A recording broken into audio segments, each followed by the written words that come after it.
اول که بزن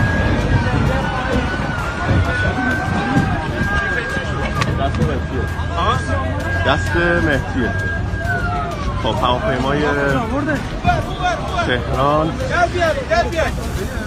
زود خیابون اومده پایین دیدش دور زدنش آقا یو برین کنار دور شید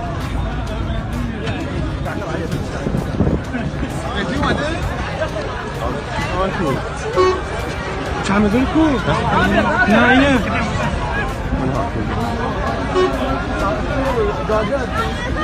علی بیا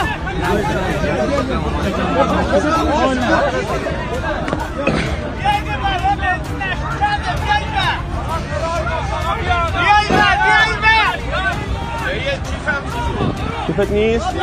چی توش داری؟ گفت من میارم برو پایین اشکونه آقا نگرانه کیفتو برداشتی؟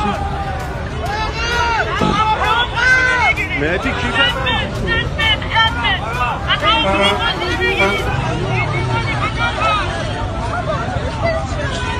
بنزین داره میره واسه مهدی خبرشون سریع اعلام کنید